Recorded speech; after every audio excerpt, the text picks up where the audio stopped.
Hi மக்களே, என்ன கேட்டேன்னா ஒரு 100 ரூபா கையில் இருந்துச்சு. அதை வச்சு ஒரு கண்டென்ட் பண்ணுவோம் அப்படின்னு சொல்லிட்டு நான் யோசித்தேன். அதனால் இப்போ அவரை 50 ரூபா லேஸ் பாக்கெட் ஒன்று வாங்கியிருக்கோம். அதுக்கு பிறகு 5 ரூபா லேஸ் பாக்கெட்டில் ஒரு 10 எண்ணம் வாங்கியிருக்கோம். மொத்த கணக்குப்படி பார்த்தா ரெண்டும் சேர்ந்து 100 ரூபா ஆச்சு. இது 50, அது 50. மக்களே, இப்போ இந்த வீடியோவுக்கு ஓரளவு ரீச் ஆகி இந்த வீடியோவுக்கு ஒரு 1000 லைக்கும் ஒரு 500 கமெண்ட்டாக வந்துச்சுன்னா நான் இடத்துல 1 கிலோ அரிசியில் எத்தனை அரிசி இருக்குன்னு எண்ணி உங்களுக்கு சொல்லுவேன். எப்படியும் உங்களுக்கு தெரியாது, நான் எண்ணி சொல்லுவேன். அப்படி சொல்லணும்னா நீங்கள் லைக்கும் கமெண்ட்டும் பண்ணிட்டு போங்க. மொத்தம் எத்தனை இருக்கு எண்ணி வாங்க, உங்களுக்கு ரிசல்ட் சொல்லுதோம். சரி, நீங்கள் தொடர்ந்து பாருங்க.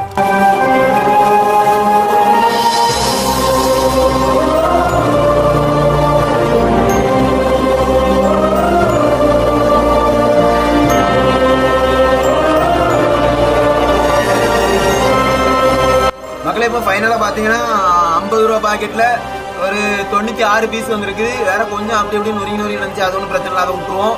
இப்போ 5 ரூபா பாக்கெட்டில் 10 எண்ணம் வாங்கியிருந்தோம். அதில் எத்தனை வந்துருன்னு பார்ப்போம். அதில் எத்தனை வந்து 146 ப்ளஸ் இது ஒரு 96, டோட்டலாக 242. இவ்வளோன்னா இருக்குது மக்களே.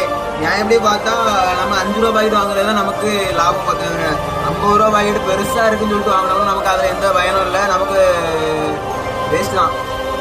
ஃபாலோ பண்ணுங்கயா.